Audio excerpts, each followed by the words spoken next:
Hello, everyone, and welcome back to episode 33 of Into the Dungeonverse. Tis I, as always, your host and guide, Mr. Adam.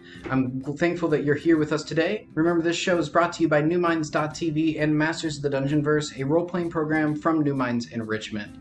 So today we are right in the midst, it's Wednesday, we're right in the midst of our interactive quest. I'll recap you on what happened yesterday, and then we'll move into our activity, which will involve a little bit of drawing. So get prepared to create the final image of your character, or like your fully leveled up character here as we're nearing the end of our story. So I'll recap you briefly on what happened yesterday, and we will hop right into the quest. So make sure you have all your paper, your pencil, your drawing supplies, and let's get ready to go. Alright, so last time on Into the Dungeonverse, you had left the Wasteland Island and you came back to the first island that you actually woke up on. And while you were there, you had the opportunity to visit Market Town and do some shopping and prepare for the events that were to come as you have located the lair of the beast of the curse that you've been tracking through the Dungeonverse. So you had an opportunity to go back to this island and actually see some of the effects of your decisions in the past. You saw a squire who may now be a knight or who may now be a vagrant, depending on the choices that you made. You also received some gifts from those that you might have interacted with before if you had positive interactions. And you had an opportunity just to see the effects of your actions with the giant as well. And so as you went around the town and as you talked to different people, you may have even spoken to more people than as I described. Maybe you went and spoke with the common people and you spent some time in the farmlands. Maybe that is more fitting to your character and what they would have done. Then it's absolutely a possibility, because remember that I'm only telling part of the story and you're filling in all of the rest. But our story yesterday ended with Remy, who had gone back to the Heart Island to retrieve her scarf, coming back to get you quite excitedly. And as she took you back to the island that had been cursed by the gray, where everyone was draining their personality and painting everything gray except for the children who were immune to this, she revealed that they are celebrating you, that you had so affected them whenever you arrived and eliminated the curse, that they were now, in fact, building a statue in your honor. So she takes you into the town to where everyone can see you. They had already gathered a good chunk of people because they saw Remy's skyship flying back in. She had mentioned that she was going to get you. So there's already a crowd of people and they're greeting you. Maybe they're coming up and giving you small gifts like bread that they've baked or a treat that they've had. Maybe someone whittled something for you. I wonder what kind of gifts you saw your character receiving here in this scene. But people are ecstatic to see you. They follow you. Maybe they even throw flowers on you as you move through the town. But Remy is telling you that they're planning on making a statue of you. And I think that the artisans would benefit greatly from. I mean, you look like you did did well for yourself as you shopped. So perhaps you could strike an image for them and give them a little bit of inspiration. It could go a long way. And so this is an opportunity for you to choose what your character does. Maybe your character is just like, nope, absolutely not. Remy, we gotta go. We've got a beast to slay. We're out of here. And you turn around, you get on your ship, and you just leave them there. That's totally an option for you to do. Your character does not have to stay here and experience this, because it might not really fit your character to allow this delay. You might want to actually just keep moving because this is an important thing and there's no time to just stand there and get measured for your statue. But statues do inspire people, and they can lend to themselves to future heroics as it inspires people to take these actions. So maybe you'll allow it. If you do stay, if you leave, people will be disappointed, but they'll understand and they'll just be like, that's our hero. That's the way they work. They won't be like upset at you. They'll just be sad that they didn't get to spend more time with you. And your statue might end up being like a little more aloof. Maybe your statue's looking up and away because they didn't really get a good look at your face, so they didn't know how to design it. Maybe they put it on the edge of the town to show that you're always moving and that you're always going on. So you could even choose the placement of your statue in the town. They would be happy to allow that. But if you allow them to take measurements and to observe you, artisans and sculptors and stonemasons are all going to come by. Some will be measuring you. Some will be asking you to like strike in different poses. Some will be asking you like personal questions. Others will be doing small sketches or impressions, trying to get as much information from you as they can. And they won't keep you for a super long time, maybe an hour, 2 hours at most, because they understand that you have things to do and that you are an important individual. So they won't keep you forever. Eventually, if you're just soaking this up and you want to stay there for as long as you can, you're enjoying the attention. Eventually, Remy, probably at about 3 hours, will be like, "Hey, I know you're enjoying this, but we really ought to probably head out soon, right?" And she won't force you to leave, but she might kind of remind you if your character is just lost in all the attention here. But they'll take some time to get those measurements, and you can see that they're already starting to work on it. People are gathering different materials to be used, and this seems to be like a whole village-wide project. This is something that like kiddos are going out and gathering supplies. Other artisans and craftsmen are making sure to give the supplies needed for the sculptures. People who make food are making sure that those people are fed. This appears to be like a whole a focus for the whole community, which is really awesome for you to see this group come together, especially because last time you were here, they were so drained of their culture and of their energy and of their personality. And now you can see colors have returned. Their murals on the wall, people have seemed to express themselves even more since you have regained that level of vibrance for them. So this is the point where we'll actually take a quick pause in our interactive quest, and we'll do a little bit of drawing. We're going to take a look at what our character might look like. So grab your drawing supplies, and then let's continue on into our drawing segment. We're going to start that now.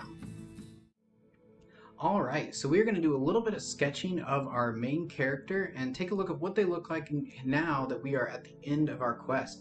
Very early on and into the Dungeonverse, like way back, I think in episode would have been like 2 or 3. It was really early on. We did kind of like a silhouette drawing of our character, looking at the idea of how our profile ends up making a lot of our character's personality and helping us understand them. However, this time we're actually going to be like making a full-on fleshed out drawing. And so this is looking more like a portrait, understanding that this will serve as kind of the basis in our understanding of a statue as well. So they're going to be making a statue of you, but this is our opportunity to kind of flesh out your character. So I'm going to get here into my drawing program, make sure that we're all good. I have my line sensitivity. Excellent. And statues are actually a really cool thing culturally and historically. Something that made me appreciate statues in a way that I didn't before had to do with soldiers in battles that had ridden horses, and you might know this already, but the position of the horse actually told you the status of this is a very fine drawing here, would actually tell you the status of the combatant, the person that the statue was of. So if they had all 4 feet on the ground, that means that they actually ended up surviving the battle, there were no issues, and they just died of natural causes.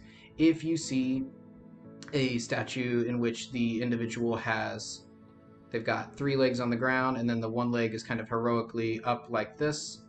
Again, very beautiful horse, I know. One leg is up like that. That means that they were wounded in the battle and died as a result of those wounds. And then finally, the most heroic one, if you see them with 2 legs up in the air and the person is riding, again, incredibly beautiful.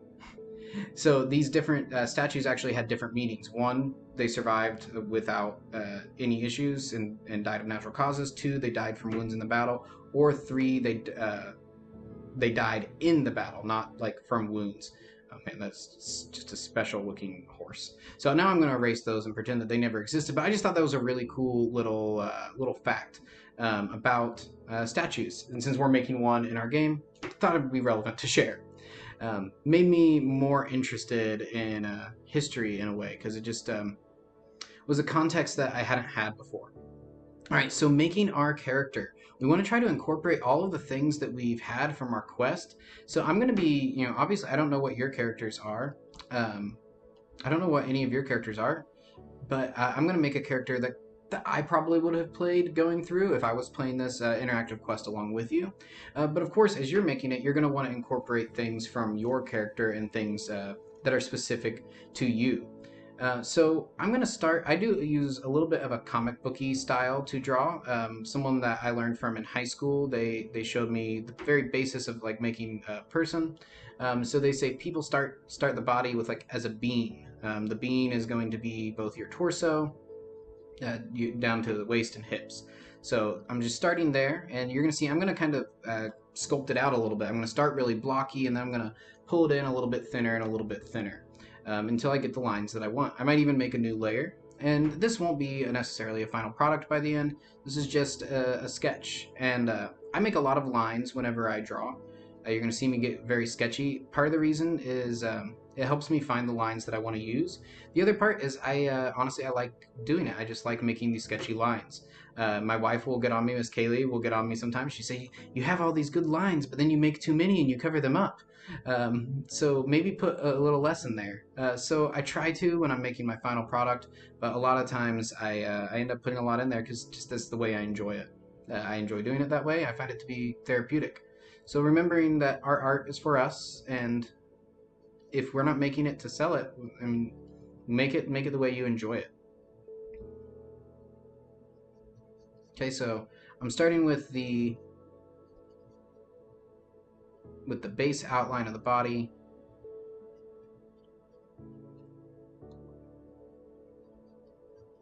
I'm gonna have them kind of taking a not like super heroic pose, but kind of like a pathfinder pose there.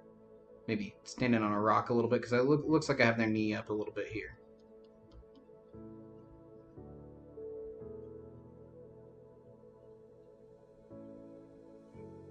So make that little curve in for the instep. There's our heel. I'll put a rock or a little mound underneath it. So they're standing with this knee facing forward. See, I'm slowly figuring out their position as I go, kind of feeling the sensitivity of the line. Okay.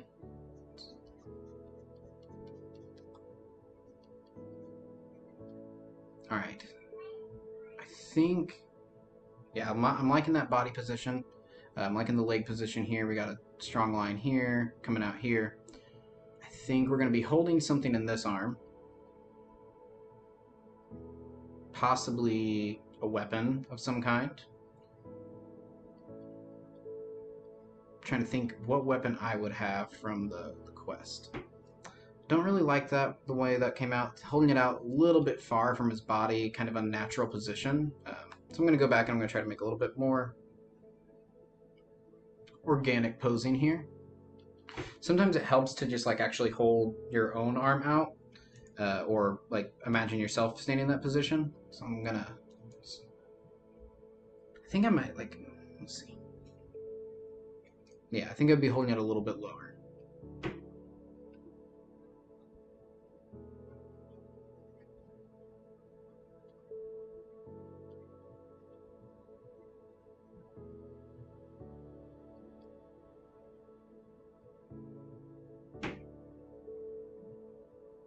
Maybe their hand is like resting on top of it. Maybe the weapon is actually like planted in the ground here. Yeah, that looks a lot more natural for what we were with the posing that we have. That makes sense. It's definitely going to polish that sword up. That's pretty raggedy right now, but we have the posing there. This is just our first line. Okay, and then I think I really like my automaton companion, so I'm gonna have them holding out my character holding out their hand, and my little automaton, my clanker cut, he's gonna be there.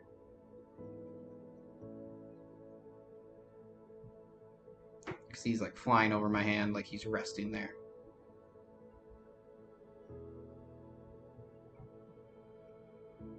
Make his little face.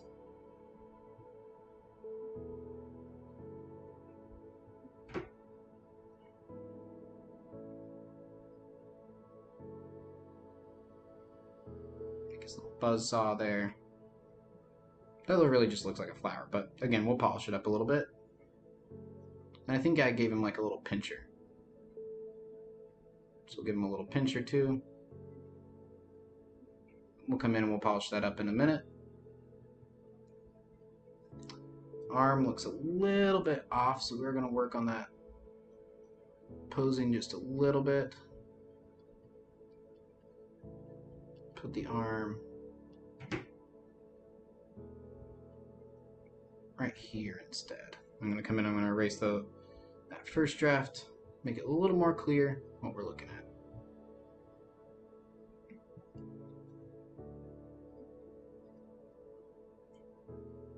Okay, and then we'll put my character's head up here. Right now they're just this headless body.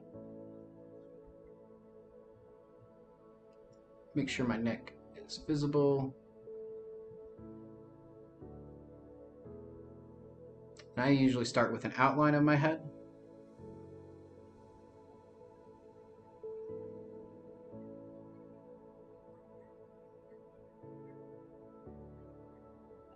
Get our jawline in there. And then we'll come in and we'll do some lines for our face to see exactly where our character is. Right now I'm kind of looking off and down.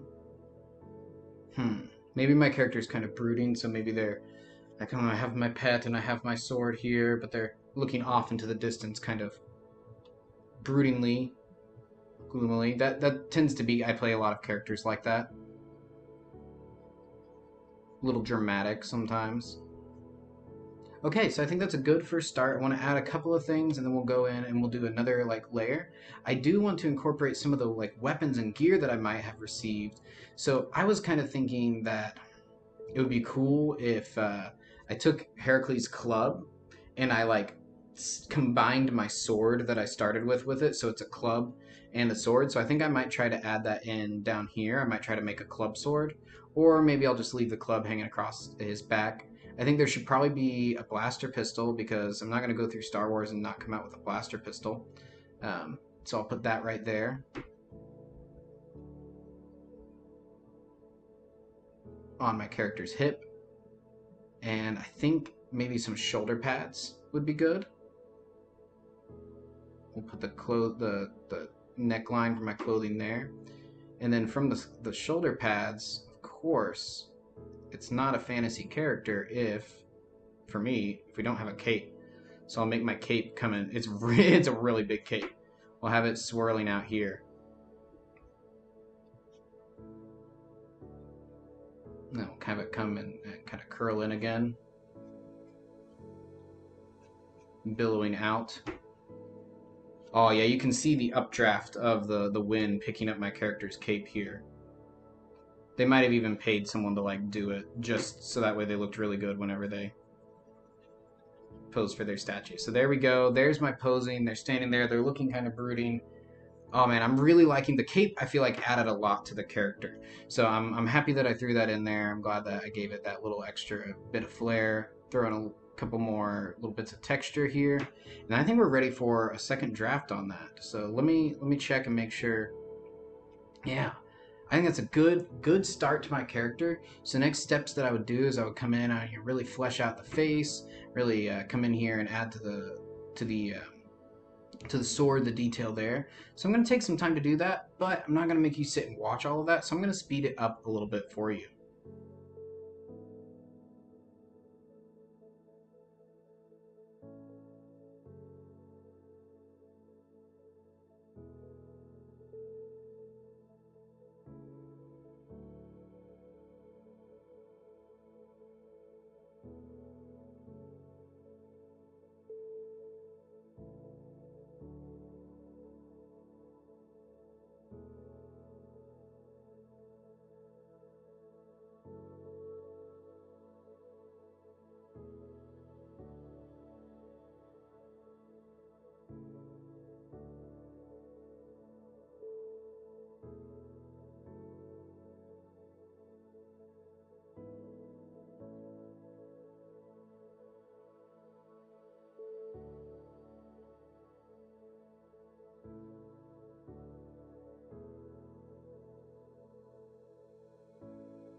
All right.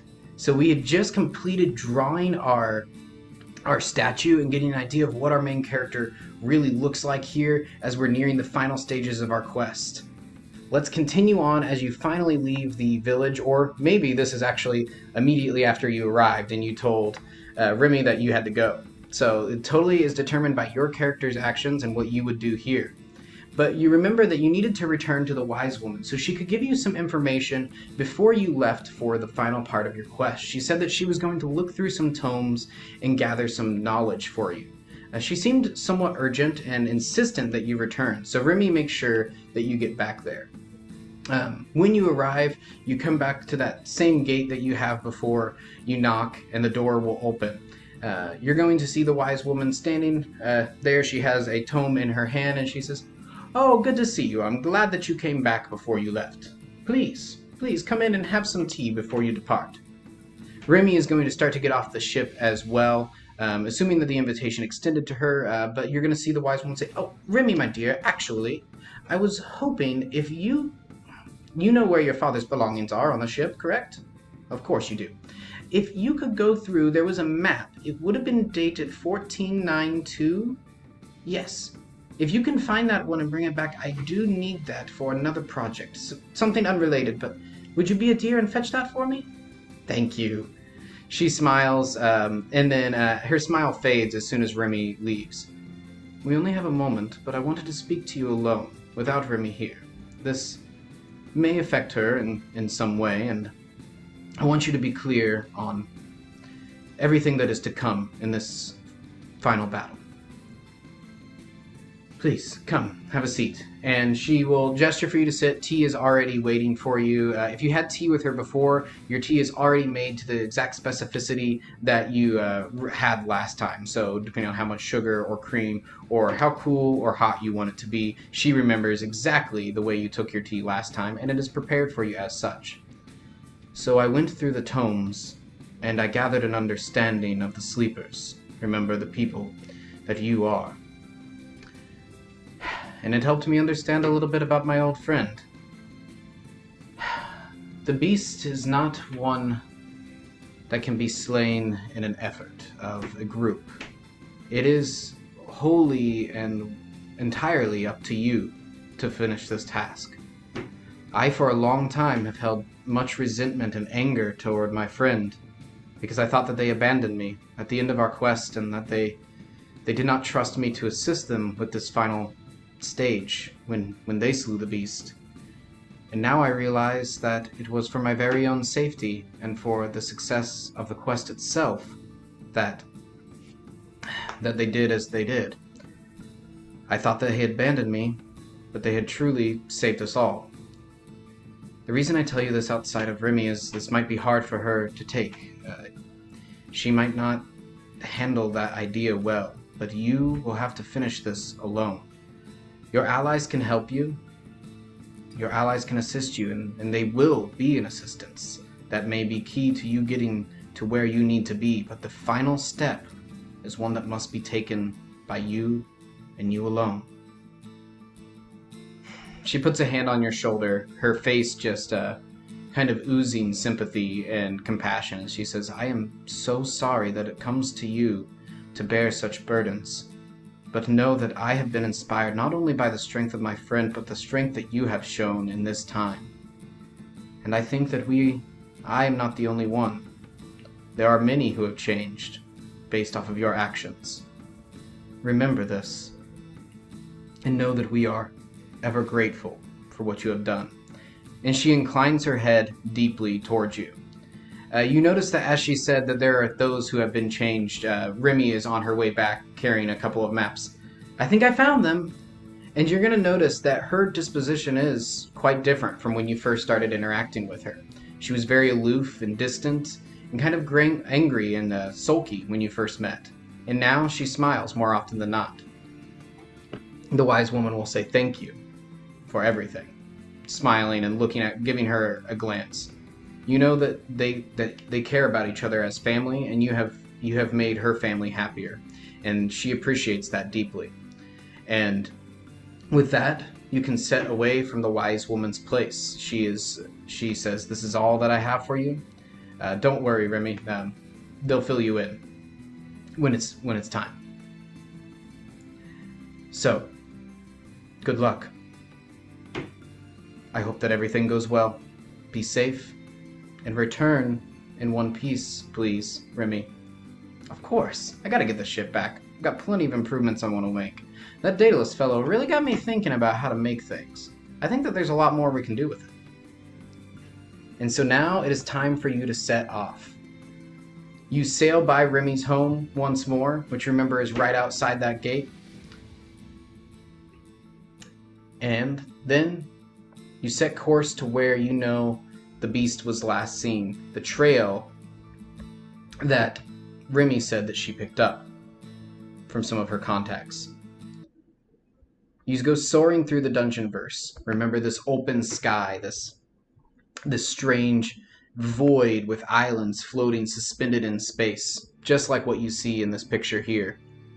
And then as you're traveling, as you're moving through, you have a moment to reflect on everything that you've done so far, all the places that you've been, all the things that you've seen. And you know that you are entering the final stage. You can feel it in your heart. You can feel this energy surging, that same energy that has been used to eliminate the curse the times that you've interacted with it. And you can tell that it's growing stronger, just as the wise woman warned the beast is itself. So take a moment to record how your character feels as they leave this island behind, knowing that they're entering the final stages of their journey, the final step. The warning of the wise woman may lay heavy on your heart, as you know that you must finish this alone, and that it will all come down to you.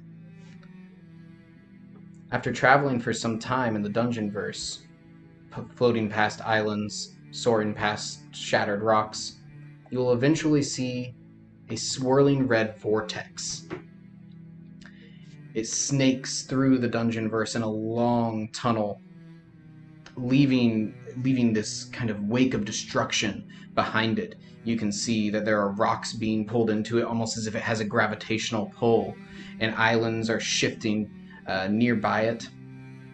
And it's, like I said before, it snakes all the way through the dungeonverse, and you can see it just going for miles and miles and miles, quite a long distance. Well, I believe that is our trail. Remy turns towards you, maybe a little pale as she sees the magnitude of this massive, the remains of this beast. Not even the beast itself, but just what is left behind. And she says, so, the way I see it, we have two choices. It looks like wind is moving quickly through that. In fact, I'm having to make sure that we're not pulled in as it is. If we were to harness that current, I imagine that we could move pretty quickly through that, though I have no idea how much control we'll have inside of it and how much damage we'll take. Or we can follow around, staying on the outsides of those islands, staying outside of the orbit, and making sure that we get there in one piece. However, I have no idea how long that will take, and going around could be time that we need. I'm going to leave it up to you. Do we take the long way around, make it safe, or do we go through the vortex? I'll follow your lead. Whatever your choice. I'll follow you till the end. We've got this. She looks at you, waiting for a decision. And you must decide what you will do. Will you travel through the vortex? Will you play it safe and get there a little bit later? Time is of the essence. The beast is at its lair. It is preparing the final stages of its destruction. Find out next time what the result is of your choice, and if you made the right one in traveling to the beast. And in our episode tomorrow, we will conclude Season 1 of the interactive quest for Into the Dungeonverse. Thank you for playing today. Alright, ladies and gentlemen, that is it for the interactive quest today. You are all set to travel the final leg of your journey and make it to the epic conclusion of your hunt. What will be the result of this battle? Will you end up victorious, or will you be defeated in the final steps? Tune in tomorrow to find out. Thank you all so much for being here and for being a part of this quest. I appreciate you participating in it and sharing your experiences and the things that you've created along the way. Remember that these role-playing games serve as part entertainment and fun and an experience, but the other part, it can inspire us to create more art or to create things or stories that call to us. So I appreciate you being here today. I hope you had fun. Thank you for tuning in to Real Inspired Learning. And remember to always pursue your passion until it becomes your talent. Up next is Round the World with Mr. Walter, followed by a steam train lesson from Mr. Dorian. And then, of course, we have a New Minds lesson from the Vault, followed up by Mr. Ben, his end of the day podcast where he talks to some awesome and talented people. So we will see you tomorrow and catch you on the next quest for the very end as we wrap up for Season 1. Thanks for being here today, and I hope you have a fantastic rest of your day.